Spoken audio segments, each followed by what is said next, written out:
नमस्कार स्वागत छ दर्शकवृन्द यहाँलाई कार्यक्रम 24 टकमा 24 टकको आजको यस श्रृङ्खलामा हामीले हिन्दुइजमको विषयमा कुराकानी गर्न जाँदैछौँ। त्यसको लागि आज हामीसँग हाम्रो स्टुडियोमा हिन्दू जनजागृति समितिका राष्ट्रिय मार्गदर्शक डाक्टर चारुदत्ता पिङ्गले हुनुहुन्छ र आज हामीले भाषाको माध्यम भने अंग्रेजीलाई प्रयोग गर्दैछौँ। आउनुहोस् डाक्टर पिङ्गलेलाई स्वागत गरौँ। वेलकम डाक्टर साहब। Namaskar. Dr. Saab, can you please tell us something about this visit of yours? Is there any specific reason or?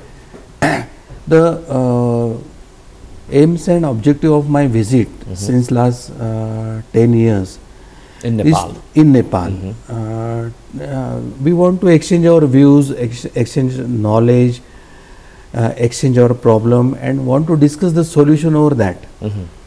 We are also bothered about being Bharat as a Hindu Rashtra, and when we came to know that our Nepalese brother, they are also wishing and fighting for Nepal to be a Hindu Rashtra, then a learning process from each other started and we started visiting each others. So that is the basic motto, that what they are doing for their aims and objective, what we are doing, we exchange our views here. Can you please highlight something on the overall state of Hinduism in global context, focusing on India and Nepal? I think knowingly, unknowingly, Hinduism, which is basically a Sanatan Dharma Parampara, a Vedic Parampara, is the basis of life of human being globally. Because our Sanatan scripture says that you are a divine entity and our real soul, our real truth is that Paramatma, Sat Chit Ananda Swarup. And every person, every animal, every plant, or we can say all mankind, they are in search of happiness or bliss. So their search of happiness, their search of bliss, connect them with Hinduism. Nobody wants unhappiness or sadness in their life.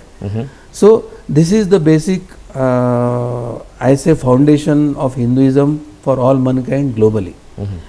Coming to the next context, the current situation, the current context. Yeah. If you go in scientific innovation and scientific development, industrial development, mathematical, metallurgy, or any space science, any computer science, the innovation, they have one dimension in our holy scriptures. And the persons who really contributed for this innovation, they accept that they were following some Vedas, they have got inclination from verses from the Vedas and scriptures.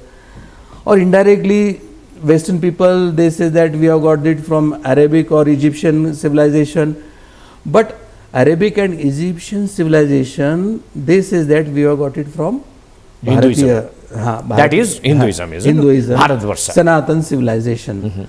So the roots of modern development, they again come to the Sanatan civilization.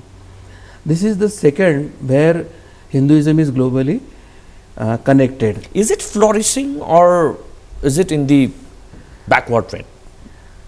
Very good question, I will say, because ये जो Hinduism है, तो Western and non-Hindu people, they are inclined to come towards Sanatan culture, and due to blind intellectual slavery, the people from Indian continent, they are following Western. If you see any sect, right from Maharshi Yogi, right from Hare Rama, Hare Krishna, right from Art of Living, right from our Sanatan also, Spiritual Science Research Foundation also, we are getting lakhs and lakhs of followers from Western perspective and non-Hindu perspective. And they are coming, they are learning, they are following in their individual life. So it is not only perspective, it is not our thought process, it's our experience that they are coming toward Eastern culture. Why the Hinduism or the Hindu people is not being able to, able to adopt the reality, adopt the fact that the other religion also exists? Initially, the term dharma and religion and mazhab was termed as a synonyms, equal terms. And the real mischief was with this. Sanatan is dharma, Christianity is religion, and Muslim says it's our mazhab. It's not religion and it's not dharma. So you have to understand this term initially. Now Oxford has rectified their mistake and they have separated dharma, they have separated term religion and mazhab. What they have defined, dharma means they are universal law, applicable to all humans. All the religion, all the people. All humans. Mankind. Mankind. And it is for progress and upliftment. It's for a happy and symbiotic life. And it's also to protect for the globe. So, if you go with the principles of dharma, then Sanatan Dharma qualifies with all these criteria, and it is inclusive of all human beings, of all sects, of all nation, all language, all culture, or genetic people. How? Because the principles, they are applicable to every human if they accept. Suppose you have got a paracetamol and it cures your fever. It doesn't matter who is manufacturing it, who is marketing it. You are taking paracetamol because it heals your fever. Like that, if you follow Sanatan principle, the basic problem of your life get healed. That's why it is applicable for all humans. And secondly, even in Nepalese constitution or Indian constitution or any other country's constitution, it is defined that this is the way the citizens have to live. And if you do this thing, then this is crime against constitution and you will be punished. Like that, Dharma says that these are the principles you have to follow. And if you don't follow, you will be punished either by nature, either by your karma, or either by the present ruler who is ruling in that country. So it is not for Hindu, it is for mankind. There is no discrimination.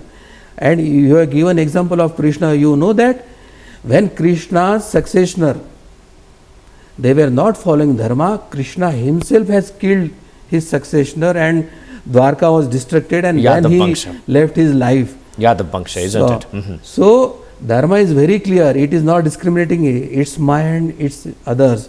It's discriminating. It is dharma and it's adharma only. So we have Dr. to be very clear. What is your opinion in the the struggle between Hindutva and secularism in our part of the world? That might be in Nepal or in India. What is your say? What is your opinion on it? In our Sanatan perspective, Hindu perspective, there is no separation of dharma and nation, Rajya. Raja has to follow dharma, and according to dharma he used to rule. So there was no conflict. He used to ask Rajguru, this is my problem, I have to solve it. What is my duty? How I should correct my problem or solve my problem? So there was no conflict. This is the first thing.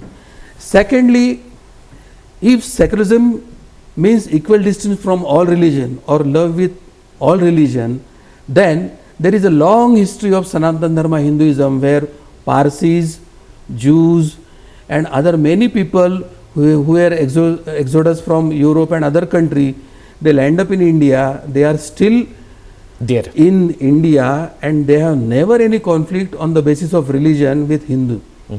They have respected their path of realization, and they respected Hindu, that we will not interfere your path. And since 1000 years we are living with very much love and passion there. So that secularism concept can be fulfilled by only Hindu dharma. That we are practicing. We are practicing, and it's a long history we are practicing. But why we are differentiating between this secularism and Hindutva? Why we are advocating for Hindu Rashtra, that might be India or Nepal? Because we are practicing secularism from beginning. So why are we not being able to realize this part of this story, this fact of our... Here came the point. Sanatana Dharma. Here the term secularism has not defined by Indian Parliament, and I don't know whether Nepal Parliament has defined or not. And here the secularism is practiced in terms of end to Hinduism.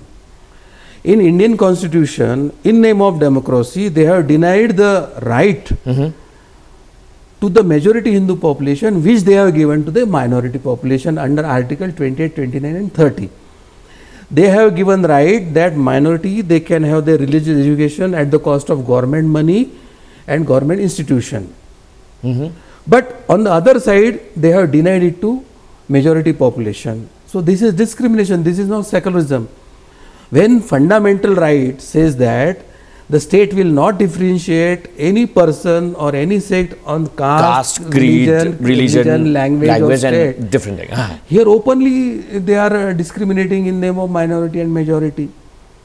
While taking... But we have to uplift that part of the people as well, isn't it? Those whom we called it as the minority group. Yeah, but you have to rectify the viewpoint regarding secularism, because the viewpoint of secularism means minority appeasement and denial right to majority Hindu population.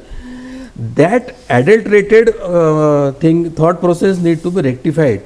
If they define secularism on paper first in parliament, it will solve 90% of problem, because when you document anything, many problems will solve. Do you believe that Hinduism is responsible for caste system to bring the difference in the society? See, if you go through the scriptures, they speak about 4 varnas only. And the jati vyavastha, caste system is never a part of Sanatan Parampara. Kasta, I think it's something French or German word, and they have their caste system there, and they have correlated their caste system with Sanatan Parampara. And from divide and rule policy, they have started poisoning the mind of some people, and this picture of casteist differentiation is recently from 100 or 150 years only. But caste system, it is prevalent in Hinduism, isn't it? Not in other religions. Every sect has caste system. If you go to Christianity, they are Protestant, they are Catholic, they are evangelical, they are I don't know, Presbyterian, and there are many sects, they are like a caste only. If you go to Muslim, they are Sunni, Shia, Ahmadi, Tablagi. So there are differentiation of caste system is in every society. So it's not like that. But the so-called people who are progressive, secular, in 1950, when they accepted the Constitution of India, they have endorsed the caste system by birth. Even if caste is a synonym with Varna, it was not by birth, it was with Guna and Karma. Actual essence was that? Actual essence was with Guna and Karma. Your thinking attitude, your actions, and your capacity, intellectual or muscle capacity or business capacity or working as a manual worker capacity, it can be transformable according to your efforts. And we have so many examples of saints, those who have evolved from Kshudra to Brahmin. So it was not by might be one. Ratnakar, Valmiki might be one. Ratnakar, Maharshi Vyas, Maharshi Valmiki, Vashishta, if you remember 10 names first, they will be like that, they were evolving in one birth. We have to continue our conversation, but it's time to take a short break. So we will be right back after the short commercial break.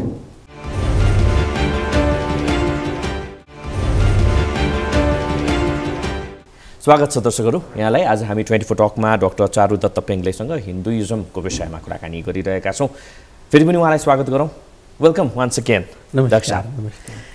Dr. Sahib, in India, Modi Sarkar is not been able to raise the issue of Hindu Rashtra in India itself, isn't it? But it is said that it is blamed to India that India is trying to play with the sentiment of Nepal, sentiment of Nepali people regarding this Hinduism.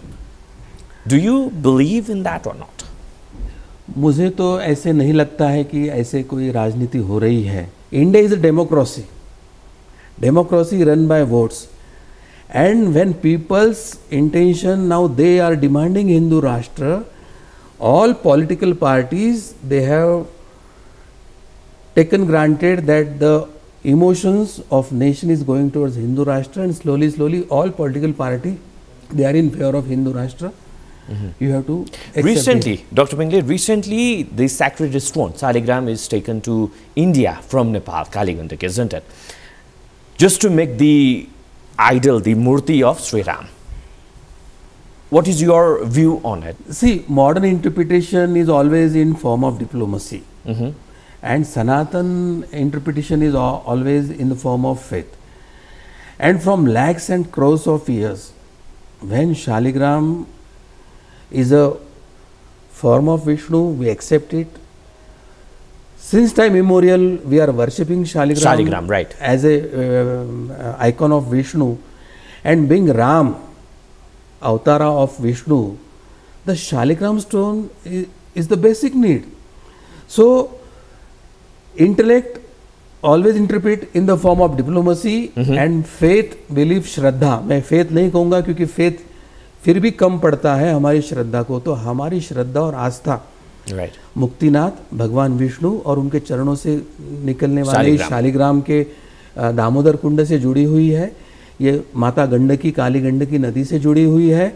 आज भी diplomacy की बात छोड़ दीजिए, लाखों भारत के लोग पशुपतिनाथ मुक्तिनाथ के दर्शन के लिए आते हैं, यहीं से कैलाश के लिए जाते हैं. उसमें कौन सी डिप्लोमेसी होती है? या लाखों नेपाली लोग. How can we connect, or how can India and Nepal connect with this Saligram, or taking the sacred stone from Kaligandaki to Ayodhya just to make the idol of Sri Ram? As a Sanatan nation, as a Sanatan Dharma Parampara Anuyai people, Nepal, India, and the rest of Mauritius, Fiji, and all 14-15 countries, why they can't connect as a Hindu and Hindu nation and come under one umbrella? Why you need any diplomacy? Why not connecting with faith? So it's a natural justice, it's a natural law, we are connecting each other. Do you think that this will bring a kind of new relationship between India and Nepal, and or the people-to-people connection? I won't say new relationship. Because it's already there. I will say that we are trying to filter the salt from the mill, which others they are trying to pour it. We are one as a Sanatan Parampara, we are one as a Hindu nation, and we are one as a Hindu and Sanatan culture. State may be different, country may be different, it doesn't matter for the boundaries. We are one-hearted Connected people. with soul, we are isn't it? one-hearted people, one connected with soul. Dr. Sahib, by profession you are ENT surgeon, isn't it? Yeah. Surgeon or this sector is totally based on science, the technology, the innovation, isn't it? But spirituality and religion, it is totally different from this science. Or we can say that we cannot search the science behind spiritualism or the religion. Do you believe in that? How come this doctor and the spiritual goes hand in hand? I want some time to elaborate. Please. But we are running out of time, so try to make it a bit short. I know sugar is sweet, but how is sweetness? You have to taste it subjectively. Objectively, you can analyze sugar, you can analyze chemical combination, you can analyze color or anything. But when you want to talk about sweetness, you have to taste it, and that is objective. So, any analysis in objective dimension, unless you subjectively experience it, it's not a science. And I have not seen electron, and you can ask any science people, have you seen electron? Then why you trust that electron is there? And if you trust that hypothesis, you suppose that if electron is there, then you have to suppose that God, divinity, Paramatma is there. And if you go with the path of realization, that is experimenting for realization, you will experience subjectively what is given in Vedas. Can we search science in Hinduism? At is every it moment, related? At every moment and every step you will get science in Hinduism. If time permits, I can explain everything. Because we say that there is no science behind Hinduism. There is no science behind Veda or Ramayana or Mahabharata. Any modern science innovation, you will see the seeds in Vedas. If you speak of metallurgy, since 1700 years in Rajasthan, you have an copper. You were extracting copper from the ore, and copper utensils used to be built. That we have technology there. If you go to Mohenjo-daro, Harappa, you know jewelry of gold and silver. They used to extract silver and gold from mines, and they have art of making jewelry also. If you see the wheel transport, we have 400, 500s of history of Europe. But if you go to chariot history, even Sun Temple, we have a history of wheel chariot. If you go for mathematics, we know the speed and their orbit of rotating planets, and we know when and where eclipse used to form. So we were sound in mathematics, we were sound in astrology. Which dimension you want to know whether science is not there? If you think about mathematics, we are given numbers and 0 to universe. Even in last 50 years, what Vedic science, mathematics has been contributed by Puri Shankaracharya, the whole this book of modern mathematics will be obsolete if they accept, because you have to go to 50 stages to solve one problem. Right. That verses will solve within 2-3 steps. So they are afraid of our science. That's why they are misguiding society regarding Sanatana Dharma Parampara. What is spirituality for you? Spirituality is the realization of self within and realization of universe. Spirituality and religion advocates for peace. Yeah. But it is blamed to the Hindu organization that they are advocating for, they are just trying to bring a kind of conflict in the society. Yeah. Do you buy that or not? If Nepal governments by law and constitution give power to Nepali police and military, and they kill some terrorists, whether police and military is establishing peace or not, that is the duty. That is the duty. If you analyze everything in perspective of dharma and duty and protection of society, protection of humanity, protection of the nation, then eradicating adharma, sama dama danda bheda. It's not only that they have called that just kill everybody. Sama dama danda bheda. There are 4 stages, and even government also, they obey these 4 stages. They give equal chance to everybody that to prove that you are on the right path. You are so not. Don't you think that they are violent? No, no, not at all. There is no history of invading Hindu in other country. Religion divides. Do you believe that? No, no. Ignorant people from ignorant religion, they divides. If you realize religion in real sense, there is no need of division. Because our philosophy, it lands up into Advait or Vishishtadvait, not division between humans. Never. Well, thank you so much, Dr. Pingale, for your time and for your valuable opinion. Thank you very for much. this Thank you very opportunity. much. दर्शकहरू यहाँलाई पनि धेरै धेरै धन्यवाद आज हामीलाई साथ दिनुभएकोमा। हेर्दै रहनुहोला न्युज 24 टेलिभिजन। नमस्कार।